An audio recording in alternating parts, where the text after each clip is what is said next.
지금 제 뒤로 바다하고 여수 향일암 일주문이 어우러진 모습이 너무나도 보기 좋습니다. 여기도 벚꽃이 지금 한창입니다. 저는 여수 영치산 진달래를 감상한 다음에 자동차로 50분을 달려왔습니다. 향일암이 워낙에 땅끝에 있다 보니까 단독으로 오기는 좀 힘들어서 여수에 왔을 때 향일암도 한번 보고 싶어서 자동차로 방문을 했고요. 방문한 것까지는 좋은데 여기서 평택까지는 4시간이 넘게 걸려서 여기를 둘러본 다음에 집으로 어떻게 돌아가야지 걱정이 조금 앞서고 있습니다. 여기는 우리나라 4대 간음성지 중에 하나이고요. 바닷가 옆에 절벽 사이에 암자가 자리 잡고 있어서 멋진 풍경을 보여주는 곳입니다. 향일암으로 가기 위해서는 바위문인 해탈문을 통과해야만 합니다.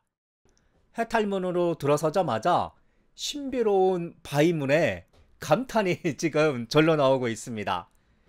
쪼개진 바위 틈새 사이로 길이 나와 있고요. 사람 하나 겨우 지나갈 수 있습니다. 길이도 상당히 길고 높이도 어느 정도 있습니다. 뒤편에서 햇빛이 들어오고 있어서 정말로 신비롭기까지 한데요. 부처님의 세계로 나아가는 그런 느낌이 들고 있습니다. 성문을 빠져나오자마자 또 하나의 성문이 저를 반겨주고 있습니다. 여기는 좀 전에 성문처럼 길지는 않고요. 양쪽에 바위가 서 있고 위에 커다란 돌이 이 바위문을 덮고 있습니다. 계단을 한 계단 한 계단 올라갈 때마다 뒤편으로 나뭇가지 사이로 남해 바다의 옥빛 풍경이 얼핏 보이는 것이 아름답습니다.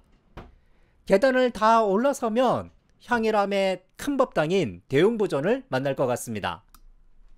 4월 초파일이 얼마 남지 않아서 대웅부전 앞마당에는 연등이 지금 걸리고 있습니다. 정각의 이름에서 알 수 있듯이 큰 법당 안에는 석가모니 부처님이 모셔져 있고요. 대웅부전 옆쪽에 범종각이 있는데요. 범종각 단청하고 왼편으로 보이는 남해의 옥빛바다하고 너무나도 잘 어울립니다. 앞쪽 밑에 보시면은 바다를 향해서 벤치가 마련되어 있습니다.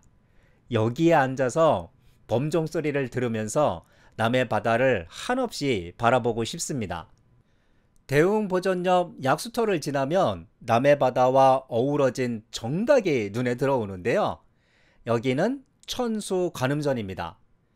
천수관음전 처마를 보시면 거북이가 조각되어 있는데요. 이는 여기 향일암의 창건설화와 관련이 있습니다. 원효 대사님께서 여기를 처음에 오셨을 때 지금 보시는 것과 같이 거북이가 바다로 들어가는 형세였다라고 합니다. 그래서 거북이를 조각해 놓은 것 같고요.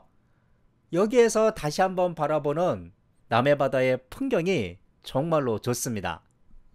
대웅보전 왼쪽 뒤편으로 나와 있는 길을 따라서 간음전으로 향하고 있습니다. 동굴을 통과하고 있는데요. 여기 동굴 안이 상당히 어둡습니다. 머리 위쪽에 조명이 설치되어 있는데요. 조명이 없으면 어두워서 지나가기 어렵지 않을까 생각이 됩니다. 관세음 보살님이 모셔진 간음전에 도착을 했습니다. 한자를 그대로 풀어내면 소리를 보는 보살님이신데요. 현실 세계의 구세주라고 생각을 하시면 됩니다.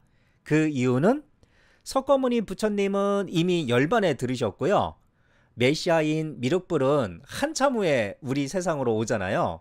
그리고 아미타불 같은 경우에는 극락세계를 주지하시기 때문에 고통스러운 현실의 구제자로서는 조금 못 미칩니다.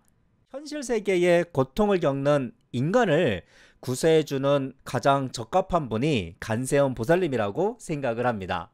간음전 앞쪽으로 몇 걸음을 더 옮기다 보면은 오른쪽에는 해수 간음상이 조각되어 있고요. 왼쪽을 바라보시면 원효 대사님께서 수도하셨던 자선대를 만날 수가 있습니다. 지금 자선대를 보고 계시는데요. 남해 바다를 배경으로 깊고 그윽한 진리를 탐색하셨을 원효 대사님을 한번 생각해 봅니다. 향일암을 둘러보고 나왔습니다. 기이한 바위와 바다 풍경이 어우러진 풍경은 너무나도 멋졌습니다. 기회 되시면 꼭 한번 와보십시오. 규모는 작은데 볼거리가 많아서 향일암만 한번 둘러보시는데 40분에서 1시간 정도가 소요되지 않을까 생각을 해봅니다. 현재 시간은 5시 10분이고요. 저는 전망 좋은 곳을 다녀오도록 하겠습니다. 0.4km고 시간상으로는 20분에서 25분 정도 걸리지 않을까 생각이 됩니다. 일몰 시간은 제가 체크해 보니까 6시 40분이더라고요.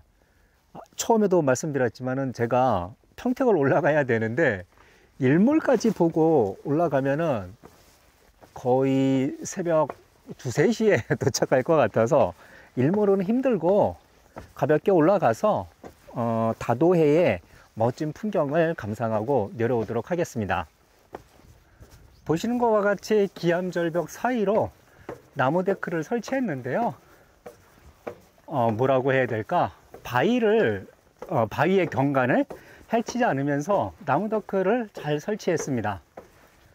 올라가면서 한 계단 한 계단 올라갈수록 이 다도해를 바라보는 풍경도 색다르게 펼쳐지고요.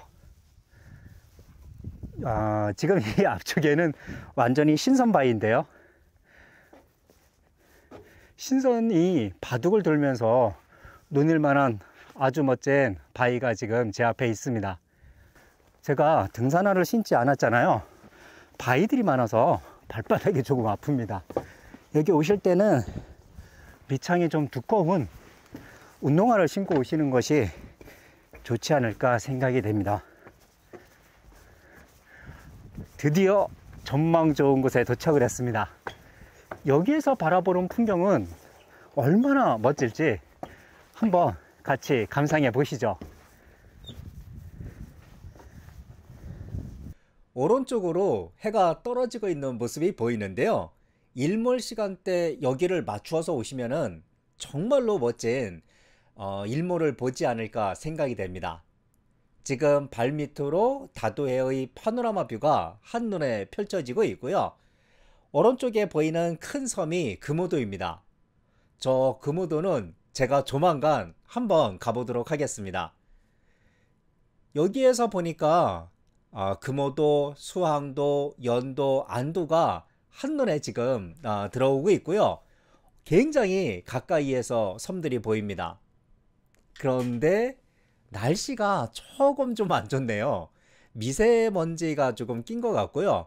날씨만 좋다라고 그러면 더 깨끗한 풍경을 볼 수 있을 것 같습니다. 전망 좋은 곳에 지금 보시는 것과 같이 아주 작은 규모의 나무 데크가 있습니다. 날씨가 포근해서 잠시 앉아서 다도해 풍경을 보고 내려갈 생각이고요. 제 카메라 가방을 궁금해 하시는 분들이 많으셔서 오늘은 가방을 잠시 소개해 드리겠습니다. 많은 분들이 왜 그렇게 큰 가방을 갖고 다니시냐고 그러시는데요. 이 가방은 카메라 전용 가방이라서 제가 사용하고 있는 카메라하고 여러 장비들을 정말로 안전하게 보호해 줍니다. 한번 보여드리겠습니다. 열기도 굉장히 편하고요. 지금 보시는 것과 같이 칸칸이 칸막이가 되어 있어 가지고 카메라라든가 나머지 장비들을 정말로 안전하게 보호해 줍니다. 이 카메라들 중에서 아마도 제일 무거운 게 지금 이 카메라인데요. 이것은 니콘 Z6고요. 렌즈는 24-120을 사용하고 있습니다. 주로 사진을 찍을 때 사용하고요. 사진은 제가 지금 트래킹 관련된 책을 쓰고 있거든요. 가칭 리얼 트래킹이라고 하는 제목하에 내년 3월 책 출간을 목표로 책을 쓰고 있는데, 여행을 하면서 필요한 사진들을 제가 이 카메라로 직접 담고 있습니다. 그리고 제가 사용하는 인스타360하고 스마트폰 DJI 액션2 카메라가 저조도 상황에서 많이 약합니다. 날씨가 흐린 경우에요. 그래서 그럴 때는 할 수 없이 이 카메라로 제가 핸드헬드로 영상 촬영을 하고 있습니다. 그러다 보니까 배낭이들 이렇게 무겁습니다. 조금 무겁기는 한데 허리벨트가 굉장히 튼튼해서 허리벨트를 하게 되면 무게감이 허리 쪽으로 쏠리기 때문에 어깨에 짓눌리는 감은 많이 없습니다. 그래서 보기에는 무겁고 힘들어 보이는데 제가 갈 때는 그렇게 힘들지 않다는 점을 알아두셨으면 좋겠습니다. 책 이야기가 나와서 그런데요, 제가 평상시에는 글을 정말로 한 줄도 쓰지 않았거든요. 그러다가 갑자기 책 원고를 쓰려니까 정말로 못 쓰겠더라고요. 글 잘 쓰시는 분들이 정말로 대단하다는 것을 요즘 세상 깨닫고 있습니다. 그리고 원고의 시를 트래킹 장소들도 예전에 제가 한 번씩은 다 가봤지만 옛 기억에 의존해서 글을 쓰고 싶지 않고 옛 사진들도 쓰고 싶지 않아서 다시금 방문을 하고 있습니다. 그러다 보니까 시간이 많이 걸리는데요, 그래도 최선을 다해서 좋은 책을 한번 만들어 보고 싶습니다. 가방 이야기하고 책 이야기를 하다 보니까 시간이 조금 많이 흘렀습니다. 여기에서 마지막 인사를 드리고 저는 곧바로 하산을 하도록 하겠습니다.